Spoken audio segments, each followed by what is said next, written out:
Good evening, everybody. We are going to continue and Bezos Hashem look forward to conclude the 6th chapter of Shar Yichud V'Emunah. Don't mind a little bit hoarse over here, but we'll Bezos Hashem get through. Shar Yichud V'Emunah, the gate of oneness and unity and faith. This is the segment, this very unique segment that we're learning, the second segment of the Sefer Tanya after the Likutei Amarim, which Be'ezus Hashem Yisbarich, and we have the great schus merit of concluding, which when you usually say Tanya, we mention it's usually referring to Likutei Amarim, and then on top of that we have the other Chalokim, the other four Chalokim. The first one after that, the segment Shar Yichud V'Emunah, about its unique study, about its uniqueness. We've spoken a few times, particularly in the very beginning when we began, just about 2 months ago, give or take, or maybe 3 months ago, on the uniqueness of this study and what it does, and ultimately literally transforms our whole approach to the divine, to Hashem, to the reality of Elokus, the emes Hashem la'elam, bringing the emes of Hashem la'elam into the world, but starting with our own Eilam, with our own Hela v'Hester, with our own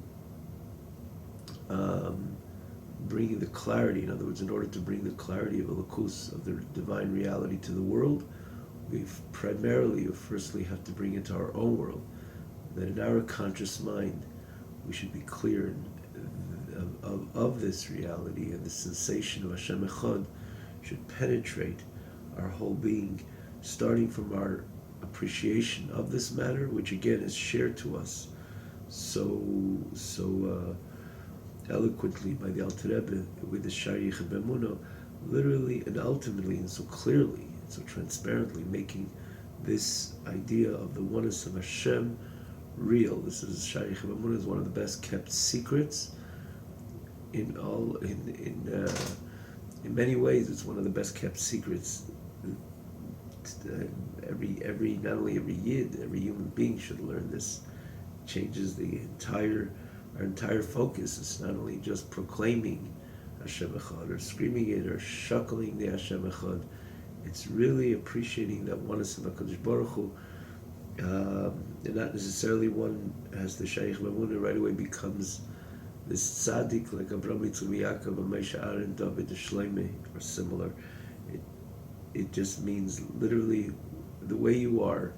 Obviously, when one appreciates the oneness of HaKadosh Baruch Hu on this, with the insights over here of the Alter Rebbe Shar Yichud V'Emunah, he'll never be the way he is, remain the way he is, because Elokus, the godly reality, becomes real, becomes tangible to the person. So obviously, his whole approach to HaKadosh Baruch Hu, to Hashem's Torah and mitzvahs, automatically changes, and this is the ultimate purpose of everything. And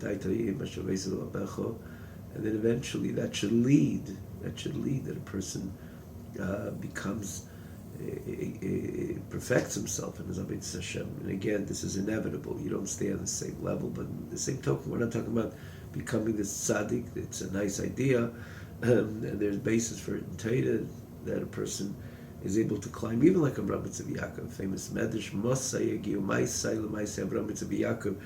When will Mayaki? Every yid can say that, but we're not talking about over here through the Shar Yichud V'Emunah, meaning this. Okay, learn this and you'll become this tzaddik. It means that the way you are, which again you'll never be the same, because the whole our stumbling blocks and our Avodas Hashem, additional to the Yetzer Hara.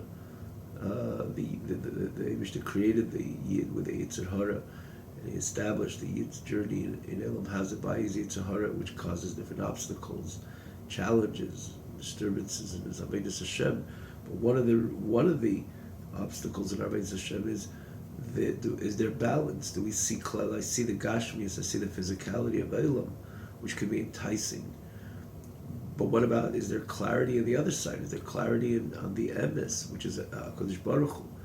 So we try to gain clarity. We go to shul, we daven, we even proclaim, and again, Shema Yisrael Hashem Elokeinu Hashem Echad, primarily to ourselves. But is it real? Is it tangible? this Shari Chabuna makes it real, and the study brings it, makes it so real, and makes it so transparent. So there's, because I have that clarity in Hashem Echad, so that itself allows me to overcome any obstacle. And in this area itself, it's less challenging because I see the reality of HaKadosh Baruch Hu. And I appreciate it, I understand it, I could live it. And as such, that itself makes it so much easier to navigate the challenges through Elam Hazah, through the challenges of Elam Hazah, but also it gives the ability to the person to overcome. What is he going to prioritize? Something which he sees evidently, the emes Hashem, or just to give it in a momentary taiva, a momentary just a lust, which is not usually, or not necessarily something good, particularly Rahman al-Itzlan, heaven forbid, if it's something associated with this which Hashem says not to do, not to think, not to look, not to speak, and so on. So it's something which definitely changes the whole Yid when we have this clarity, the whole approach to the Yid's Avedis Hashem, when we gain this clarity in the oneness of HaKadosh Baruch Hu, the Emunah of HaKadosh Baruch Hu, and again, the Shar, the name of this segment, Shar, Yichud Emunah, the gateway into oneness and faith. So so we're holding over here in Perek Vav, and so we mentioned in the original text we're holding page Pei Aleph. So we went a bit further, but V'im Kain. Okay, we'll start from V'im Kain, which is the fourth line from the bottom. I believe we did with the text as well till the fourth line. Maybe we started a bit earlier. Rak bidvar Hashem v'rach piv yizborich v'gam adai nitzov. We'll start from V'gam. So V'gam is 7 lines from the bottom, and we're going to try to get straight into it, because whatever we learned in this Perek Vav, which was very much bringing home the message of Perek Daled, or it's another step after Perek Daled. Again, we mentioned also the end of Perek Daled and Hey, it's unique in its kind, but the bringing home, in other words, the final dimension of Perek Daled, of the fact that the Eibishter expressed himself in 2 ways, Chesed and Gvura. I'm not going to go into it in depth for sure right now, because it's all a click away, as we mentioned time and again.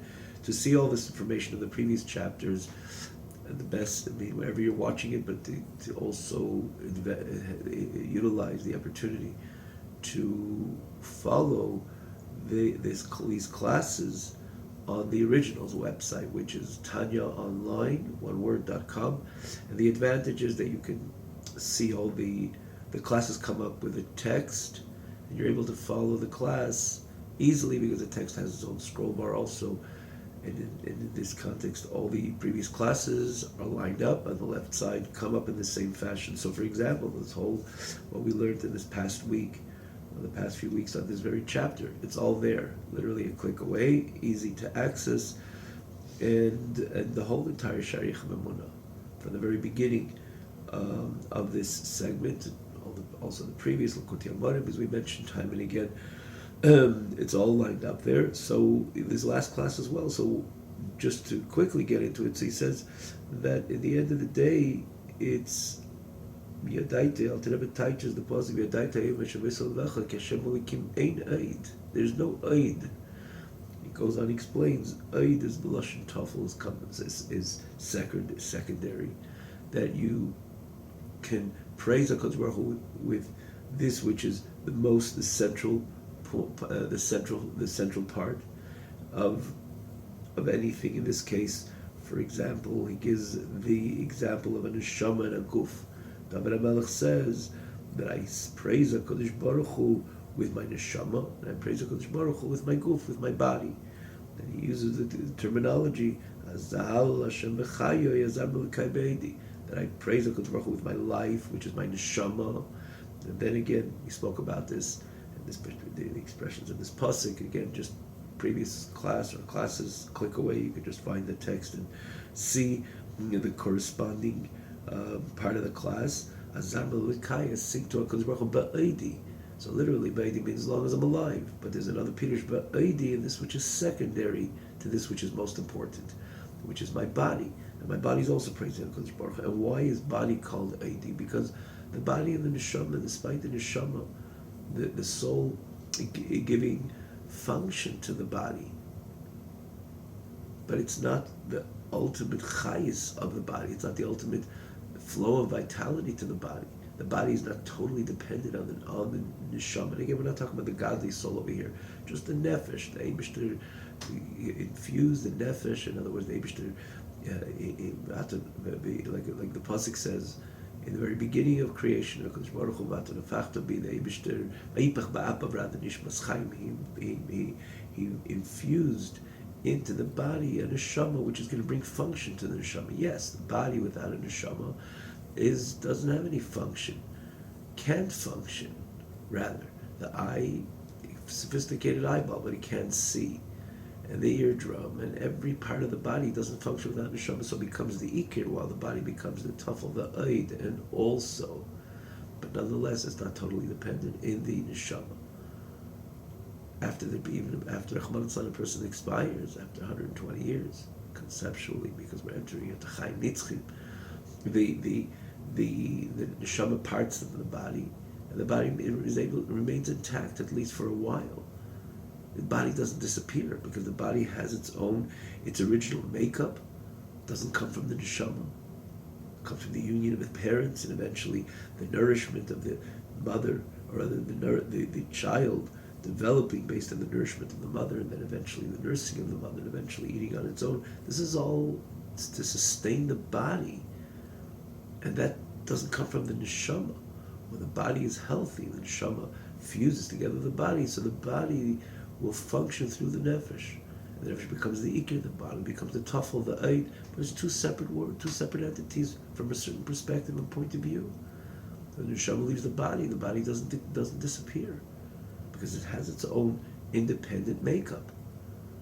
And therefore David HaMelech divides. He says, I praise you, HaKadosh Baruch Hu, with B'chaya, and Azar L'kai Ba'edi. I sing to HaKadosh Baruch Hu, Ba'edi, with my body, which is secondary to the neshama. True, granted, but with that itself, I praise HaKadosh Baruch Hu. But when it comes to creation, Daita Yeh Mashavesa Lavecha Ki Hashem Hu Elikim, that HaKadosh Baruch Hu is Elikim. What does the pasuk say? Ein Eid Milvade. There is no Eid in this case to say something exists secondary to HaKadosh Baruch Hu. There's no secondary, because existence, that's what he says. Everything comes Ayin V'gam Shukol Atzmusa, the one line up Umusim Nisav V'mayim V'efes HaMuchlat. Everything comes from this ayin of HaKadosh Baruch Hu, as we explained this terminology last week. It's only the Dvar Hashem, it's only the Ruach Piv, the word and energy of HaKadosh Baruch Hu, the energy which is HaKadosh Baruch Hu's words, because as we know, Hashem spoke creation spoke creation into being. Basar Mamoris Nivra Olam, with the 10 sayings HaKadosh Baruch Hu created the world. B'Dvar Hashem Shamayim Nasav Ruach Piv Kol Tzvav, the Ruach, the oxygen, Kaviyachol. HaKadosh Baruch Hu is the chayis of every nivra, of every created being, of every creation. So what is it when you look at creation? It's not, okay, it's Hashem's energy, and then the creation is also called an oid, like a battery and a device, electrical device. Yeah, it makes it function. Electrical device is nothing without the battery. Then it wouldn't work without the battery, without the electricity. So one would suggest also, you look at the stone, well, it's a stone. But HaKadosh Baruch Hu gives life to the stone, but the stone still is without the Dvar Hashem, because the Dvar Hashem is already infused into it in the 6 days of creation, so it really has a certain independence. Independence, not that it's Hashem is still in charge, but what is it? It's a stone, it's a tree, and HaKadosh Baruch Hu is like a nefesh, which gives life and function, and able to the tree to bring out its best, to grow and to produce fruit and so on. Similar to the nefesh of the body. So we say, no, ein oid. The whole mitzias of the tree is just the Dvar Hashem. If the Eibishter would pull back this Dvar Hashem, unlike the neshama which leaves the body still stays, it doesn't disappear, it still stays intact somewhat, at least immediately. Eventually it starts decaying on its own, but nonetheless it doesn't disappear when the neshama leaves the body, because the body is an oid. But in this case, Hashem would pull away the life force and energy from that stone. The stone wouldn't just break apart or decay. The stone would just literally disappear. So there's no ein oid. There's no oid over here. So the whole mitzvah of the stone is a lukus, is God, the godly reality. The mitzvah of the tree is the godly reality. And therefore, what is it? It's a lukus. It's only the Dvar Hashem. It's only the Rachpiv. So why do we see the tree the way it's a tree, and why don't we see the emes of it? If Hashem would pull back on this energy right now, as the Alter Rebbe is going to continue, that it's not something that happened in 6 days of creation, but something which is ongoing right now. So the question is, if Hashem pulls back the energy, it would disappear. So what is the tree? The tree, the DNA, if you will, of the tree is the godly Dvar Hashem, the Ruach Piv, Kaviyachali, oxygen of HaKadosh Baruch Hu. That's what it really is.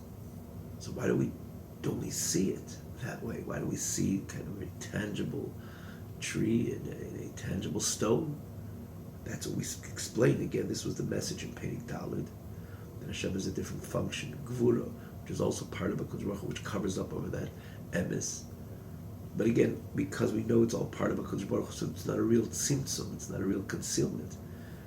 We gave the example, someone puts himself into a room for 6 hours because they have an exam the next day. So we don't look at it as like a confinement. And a person going into hysteria because, I'm locked into a room for 6 hours, and as opposed to someone who throws someone into a room and locks the door behind him. It's a different dynamic, because then it's a real confinement, because something was done to you as opposed to you going into that room. It's all about you. You just decided to go into the room because you have an exam the next day and you need the seclusion of people in order to review your studies. So it's a 180 degree over here difference. So when we say, Kodesh Baruch Hu also has a midah of gvura, that he decides to conceal himself, but it's all Eibishter. It's like two hands of the same organism, the same body. It's one entity, and which is the message Hashem Elokim. So here the Alter Rebbe continues, B'gamadayin.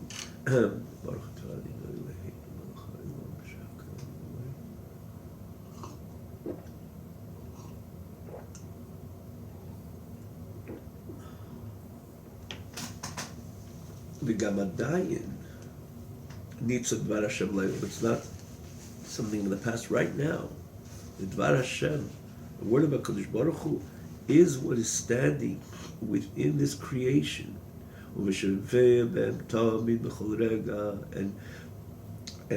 provides this hashpah, provides this energy constantly, every single moment, and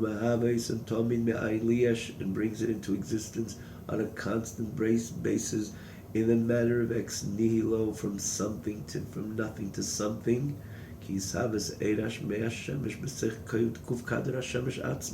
Like the expression, emanation of the light of the sun, the way it's within the sun itself, as we gave this example time and again. We need not to take the time to repeat it. It's basically the ray of the sun, this which we appreciate the sun, its warmth, its brightness, and whatever contributes to planet Earth, it's the ray of the sun. Right? I opened my front door, the sun was right there. The sun was not right there. It was the ray of the sun. The sun is millions of miles away. And the sun has a beginning, and the sun has an end. And then when it comes to the end of the ball of the sun, so to say, then the ray picks up, and the ray, you have the appearance of the ray, and then this is what shines. A meir la'aretz v'ladorim, what shines on the land and the inhabitants of the land. And again, the sun contributes so much to planet Earth in so many different ways.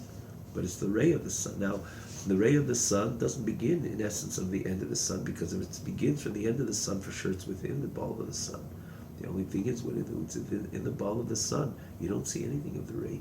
Anything is nothing at all. It's just the sun itself. And this is what Alter Rebbe is saying, that every nivra in the face of HaKadosh Baruch Hu is as if the ray is within the sun itself. There's no existing entity other than HaKadosh Baruch Hu itself. Just like you will never find the ray within the sun. In essence, if you look at that stone, if you look at that tree, it's really not. It's just an expression of HaKadosh Baruch Hu. It's just the energy of HaKadosh Baruch Hu. It's not like 80% the energy of HaKadosh Baruch Hu, 20% it's his own existence and tangibility as a nivra of HaKadosh Baruch Hu, like the body and soul. No. The entire tree is the Dvar Hashem. The fact that you see the tree, it's just because the Eibishter has a gvura that he's going to cover up, like he's going to say over here, but it's not a real concealment. And because it's all an expression, it's all HaKadosh Baruch Hu, because what it really remains, it remains just the Dvar Hashem. And therefore, and again, we just said this an analogy of the Alter Rebbe in brief, but we mentioned and spoke about it last week, and in Perek Gimel, the third chapter, where the Alter Rebbe introduces this concept of the Eir HaShemesh, Ziv HaShemesh, the way it's within the sun. We elaborated on this mashal, trying to explain it to the maximum of our ability. In the third chapter, again, it's just a click away. So because it has that true bittul, it's a vimkein, and that's the true reality of every nivra, of every creation. Vimkein b'teilin be'emes b'mitzias l'gamri. It's completely annulled, and how much is it annulled? Completely b'mitzias. It's non-existent. In other words, if David would remove his gvura, nothing would be able to exist the way it is at all.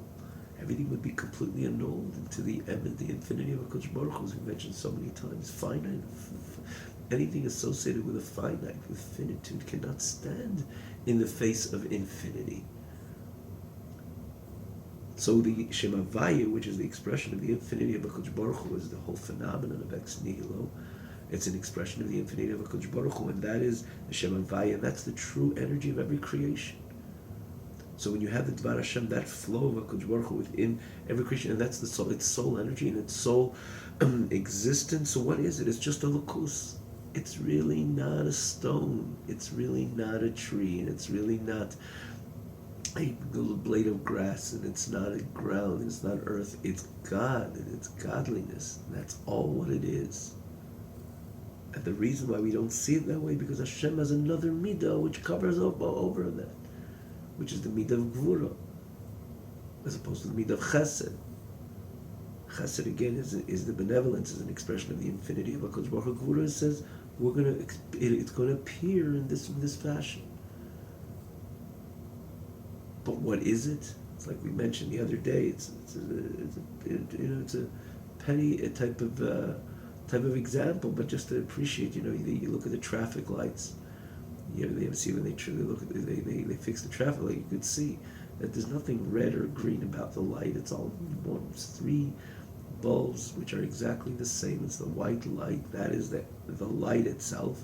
And on top of that, they just put a red glass, a green glass, or a yellow glass. So it appears that it has different colors. But it's all the same. It's only one white bulb, which is, again, the light itself. That's all what it is. And it's just covered with another cover, which makes it appear as a certain color. Because it's supposed to send a message. There's a purpose. They want people to stop, and the other side of the traffic should be able to flow. I mean, there's a purpose, and the same thing over here. Why did Hashem cover up? Allow the Gvura to kick in to cover up. Why don't we just see the Emes Hashem? And that would maybe cause, or would cause, us to be consumed into the infinity of HaKadosh Baruch Hu. Like the Alter Rebbe brings even from this pasuk Hashem Magin Hashem Elokim, and again, additional to its literal translation, Alter Rebbe teaches that there's the Magin over the Shemesh, the shield over the Shemesh, over the sun. HaKadosh Baruch Hu created the sun, and He put a shield over the sun, because if there was no shield, everything would have been burnt. Literally, everything would have been consumed into the heat of the sun. Nothing would be able to exist as Hashem puts the shield in order.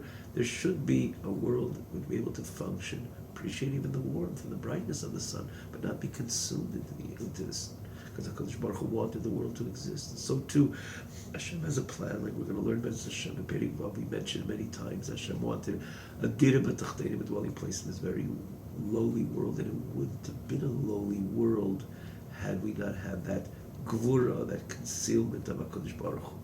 Because we would only be the Shem Havaya, which is Mahava Machaya, which is again the energy of HaKadosh Baruch Hu. At the end of the day, it's infinite energy of associated with the infinity of HaKadosh Baruch Hu. So everything would not exist the way we see it. The stone wouldn't look like a stone, the tree wouldn't look like a tree, because the whole energy, even now, of the tree and the stone is just Advar Hashem. It's only God, and God remains to be everything, and everything remains to be God, but it would be evident. Therefore, nothing would be able to exist. Then anything would be mitzius, which means completely a state of nothingness, because in the face of infinity, nothing could ever exist. So why did Hashem put this cap of Gvura on? There is a purpose, like in this example we gave. There's a purpose. What's the purpose? That Kadosh Baruch Hu wanted the world to look like the way it is, and He sent the neshama down into this world, and the Yid should start uncovering the layers which cover up over the Emes Hashem, and Taka fused it to the Emes Hashem La'elam through toiling in Torah, learning Torah, and doing Hashem's mitzvahs.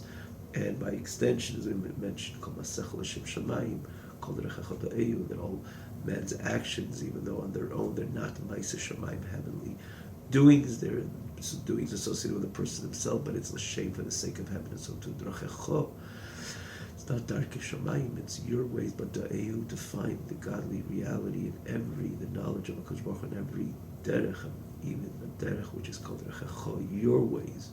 You find Hashgacha Pratis, divine providence. HaKadosh Baruch Hu wants us to, from the matal of in other words, from down up, if you will, to quickly translate the terminology of the matal and maila, that we should discover the godly reality. And what does God gain from this? Don't look for any reason. God had a taiba. The lashon is in Parshas Nasi Tanchuma Nis Ava Kodesh Baruch Hu Kodesh Baruch Hu had this covet that He wants a dwelling place, an abode in His very lowly world. The world, the way on its own, it looks like the way in our first approach, the way we see the world, not with the glasses, not through the lenses of emes, but we see the world through the lenses of perhaps opposite to the emes, which comes from that original cover of HaKadosh Baruch Hu, coming from the Gvura, the Shem Elikim, which makes the world appear the way it is. Remember, we began Perivov, Elikim has the same numerical value as Hateva, nature, a natural approach. Teva also has the connotation, we mentioned it then, Tubu B'Yamsuf, the emes is drowned, it's sunk, you don't see it, and you have to uncover it through your Avaida.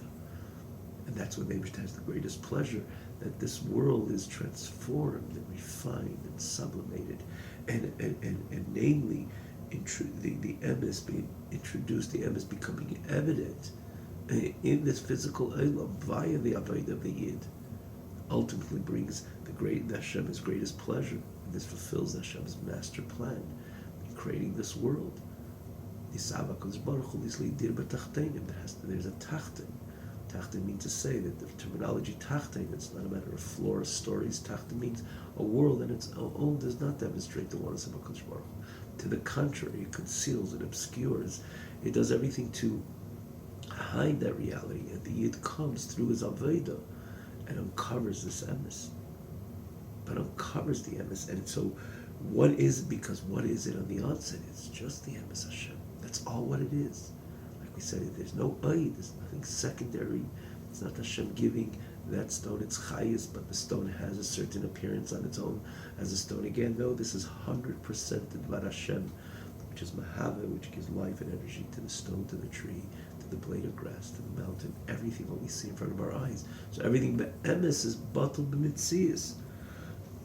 In the face of the Dvar Hashem, Baruch Pivis Baruch HaMiuchadim Mosim Atzmusei, and this energy is connected. It's a Dvar Hashem. It's the oxygen. It's the words of HaKadosh Baruch Hu, which is coming from HaKadosh Baruch Hu himself, not the differentiator saying, no, that's not really God. It's the expression of God. It's Hashem's words. I think about like my person himself. The words is just an expression of myself. First of all, a person with teichen, a person with content. Those are things just said. Every word is really connected. It's a soulful expression. So the words are part of you. So obviously, some people are not organized in their mind, and they're not people of mental composure, meaning to say, just said a word, not necessarily it's associated with it's not an expression of soul. Just through words, even though every word you can tell the personality and the soul mahalach of the person who expressed these words. But when you come to a serious person, even by a human being, every word is expression of it. It's a soul expression. The more a person becomes a soulful person, the more every part of him, you see the energy, the neshama in that word, how much more so. When it comes to HaKadosh Baruch Hu, the Dvar Hashem, it's not just differentiated, okay, this is not really Hashem, it's the words of HaKadosh Baruch Hu. It's the flow of energy of HaKadosh Baruch Hu's words. Hashem is just deeper than his words. Yeah, he is deeper than his words, but his words are an expression of himself, and therefore the words of HaKadosh Baruch Hu are biyuchadim, are one with HaKadosh Baruch Hu. So what is that stone? It's part of HaKadosh Baruch Hu himself. Because its whole existence is because of the flow of energy coming from HaKadosh Baruch Hu. That energy is one with Hashem. So really it is Hashem. Mishi's bar l'kabel, like explained later, it can be delayed Hashemesh b'shemesh, like the nullification of the light of the sun. When it's in the sun, you don't see nothing of that ziv, of that light. It's just the ball of the sun. And again, explained so much clearer in the beginning of in Perek Gimel, the third chapter of Shari Chibamur. So why does it look like? Why does it appear the way it appears? And here the Alter Rebbe again brings home this idea. This is the Gvuras of HaKadosh Baruch Hu. This Gvura Vatzimtzum. With HaKadosh Baruch Hu, another character Hashem has. I put myself in the room for 6 hours. I'm not locked up in the room. I don't go into this hysteria. I'm fine. I'm perfectly fine because it's me who's doing it. I have an exam the next day. I need the seclusion. I need the isolation. So it's about me. And in this case, HaKadosh Baruch Hu just has another midah. Additional to chesed, additional to expressing himself. In other words, with this infinite character, or this character which is associated with the infinity of HaKadosh Baruch Hu, he has another midah. And that's the midah of HaKadosh Baruch Hu, to cover up that it shouldn't appear the way it really should. In other words, the way it's the emes, to cover up all of that emes. For the master, based on the master plan HaKadosh Baruch Hu has, as we just spoke, and Dr. Rebbe is going to elaborate. And this idea, in this coming chapter, this is the Gvuras of HaKadosh Baruch Hu. This Gvura Vatzimtzum Lahaste, with this midah, with this character of Gvura, severity, and contraction, and concealment, Lahaste or Lahali B'chai, to cover up and to conceal the energy which flows from HaKadosh Baruch Hu. Sheyinirim Hashamayim Va'aretz V'chol Tzavam, that it should appear, just appear that way, heaven and earth, and the army of heaven and the army of earth, which is the army, it's the stars and the other galaxies and everything which is associated with heaven, and so to the earth. There's the Aretz V'chol Tzvael, which everything associated with land, which includes all of Aretz. It should appear the way they appear. Ki iloim davar f'niatzim, they're a separate entity. Hello, here I am. You're not. The reason why you're here and you don't demonstrate what you really are is just the midah of HaKadosh Baruch Hu, which Eibishter allows it to appear so. It's a midah of HaKadosh Baruch Hu. And again, this was the Alter Rebbe said before, because it's HaKadosh Baruch Hu himself, nothing chas v'shalom covering up of HaKadosh Baruch Hu. There's no concealment. It's all, and as Alter Rebbe is going to conclude this Perek, Hashem Elikim. Because in the end, it's two names, it's two expressions of the same God. Like we don't look at two hands as two separate entities. Famous Yerushalmi speaks about this in the context of Abbas Yisrael, the way the Eibishter says, "V'ahavta l'reacha kamecha." Love your fellow friend like yourself. You love your fellow friend like yourself. It's almost an impossibility. So the Yerushalmi explains, if your right hand does something wrong, is your left hand going to rebuke or maybe give it a Yiddish, they say, a pechale? Not at all. Well, if you're doing that, you got to visit somebody. You have to visit somebody thereafter. No, there's no such a thing, because it's all part of the same organism. It's all part of HaKadosh Baruch Hu. It's HaKadosh Baruch Hu has another midah which allows the Shamayim Ha'aretz V'chol Tzavam to appear, the world to appear the way it does. But this tzimtzum, meinat tzimtzum ha'hastir l'tachteini. It's just in our eyes. This concealment, this contraction, this hiddenness, it's only to us. We'd perhaps rush back to that example of the master teaching his pupil, which he accepted upon himself to relate his studies to this new student, which knows nothing. He's this great goy prodigy, broad understanding. We try to use just like, for example, a goy in Torah, which is the real seichel, the real chachma bina. He has vast knowledge in everything in every area of Torah, and he's meant to transmit this to the student, and he's going to start opening up all the faucets of his knowledge, or allow his knowledge to pour out of the faucet.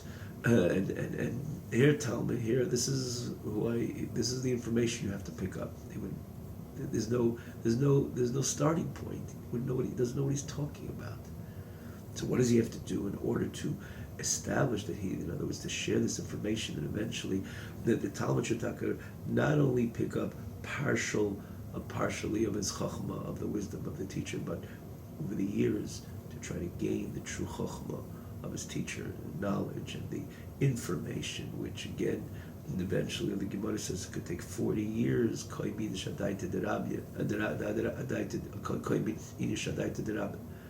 Yet he should be able to appreciate the level and perhaps be like his master to a great degree, think like his master, and so on. It takes a long time.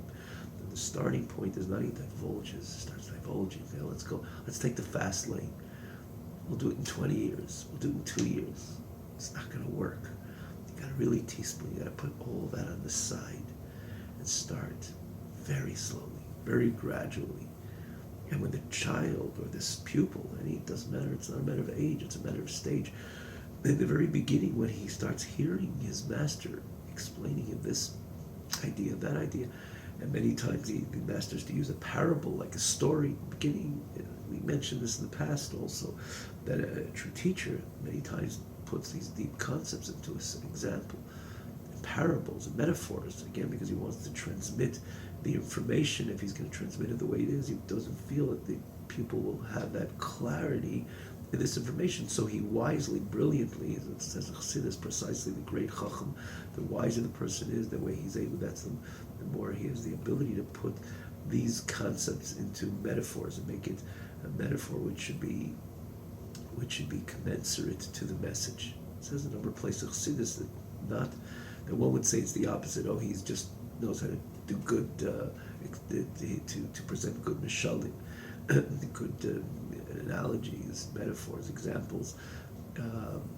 parables, and so on. So he doesn't really have the depth of the wisdom, because he's always talking about shallow stories and examples and again metaphors.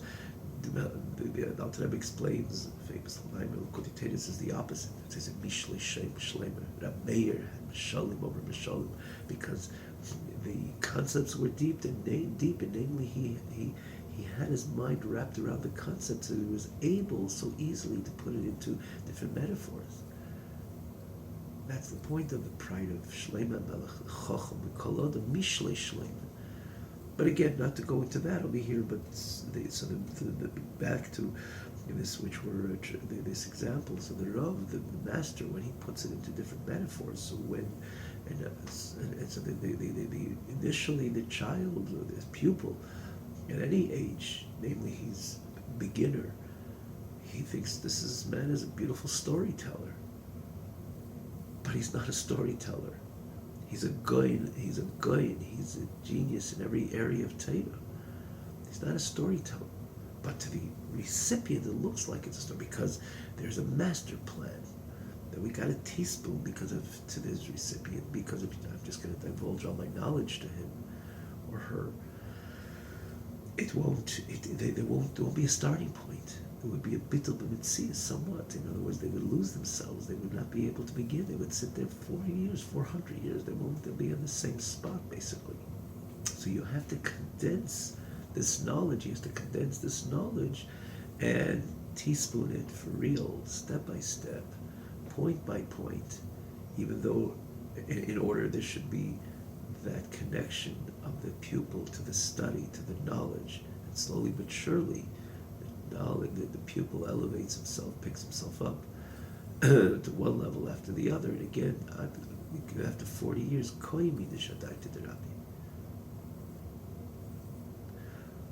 but initially, this pupil thinks and perceives their master, their teacher, as a brilliant storyteller, which he's not. He has the ability, he has the kayach, to transmit it and invest these concepts into these metaphors, into these parables, analogies.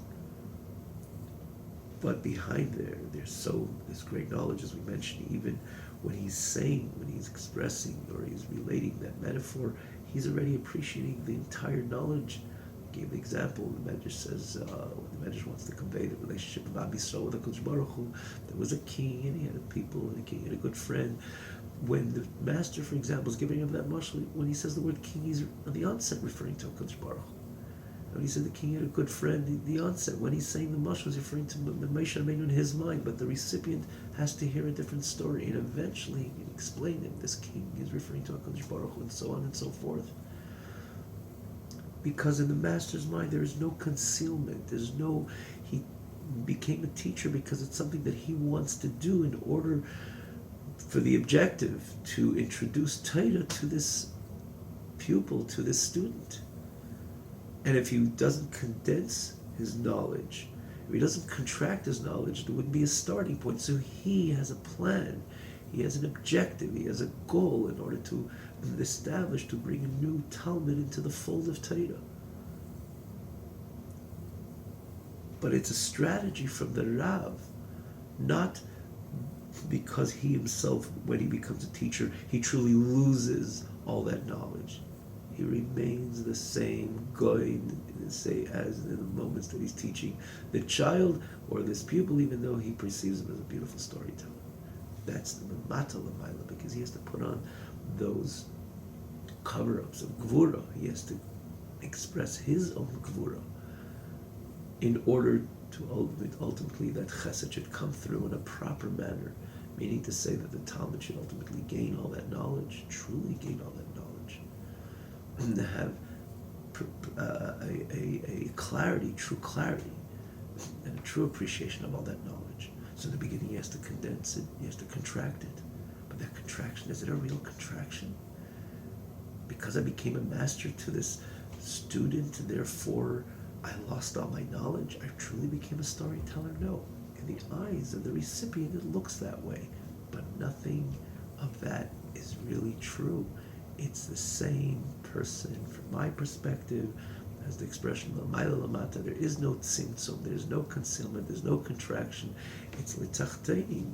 It's in the eyes of the recipient. So to us, because HaKadosh Baruch Hu put on that cap of Vura, it looks like it appears the world the way it appears. From the perspective of HaKadosh Baruch Hu, everything is totally insignificant. That doesn't carry significance. It means to say it doesn't exist. Like the light of the sun, when it's in this ball of the sun, you don't see anything of that light, anything of that ray. The only thing is, what is apparent is the ball of the sun. From HaKadosh Baruch Hu's perspective, there is nothing other than HaKadosh Baruch Hu. And when from the HaKadosh Baruch Hu's eye view, the stone, it's part of HaKadosh Baruch Hu. It's the Dvar Hashem, which is one with HaKadosh Baruch Hu. So the stone is God. The tree is God. And again, not to be confused, when we say the stone is God, it could sound off. But no, it's not chas v'shalom, the stone is a God, is a deity. No, chas v'shalom, that's Avodah Zarah. But from the perspective of HaKadosh Baruch Hu, the stone is just an extension of HaKadosh Baruch Hu. It's the godly energy. So the stone is part of the godly energy, just like the ray within the sun. You don't see the ray at all. You just see the sun. In this case, from HaKadosh Baruch Hu's perspective, there is no world. There's no world, there's no stone, and there's no tree. Not the way it looks. It's just an expression, extension of HaKadosh Baruch Hu. It doesn't conceal when the HaKadosh Baruch Hu did put that cap on, based on his master plan. Like we spoke many times, again, the master plan of HaKadosh Baruch Hu, the world should look like the way it is, because the HaKadosh Baruch Hu wanted it. So he put on that gvura. Like the master decides to conceal his great knowledge in order to be able to transmit it healthily to the child, to the pupil. And so too, HaKadosh Baruch Hu decided to put the cap of gvura for the reason of the implementing and the implementation, the actualization, the realization of his master plan. So that's why he established, he expressed himself with this midas hagvura, puts that cap on, that the world should appear this way through the tzimtzum, through the gvura. But midas hagvura masteres chasav shalom lefanav yisbarach. It doesn't conceal Hakadosh Baruch Hu ke'einenu davar b'fnei atzmai. It's not an idea on its own. El Hashem hu Elikim. Hashem is Elikim. The Elikim, which is the shield which covers up, it's all another expression of HaKadosh Baruch Hu. So because it's an expression of HaKadosh Baruch Hu, it's not something which really conceals HaKadosh Baruch Hu. This is HaKadosh Baruch Hu.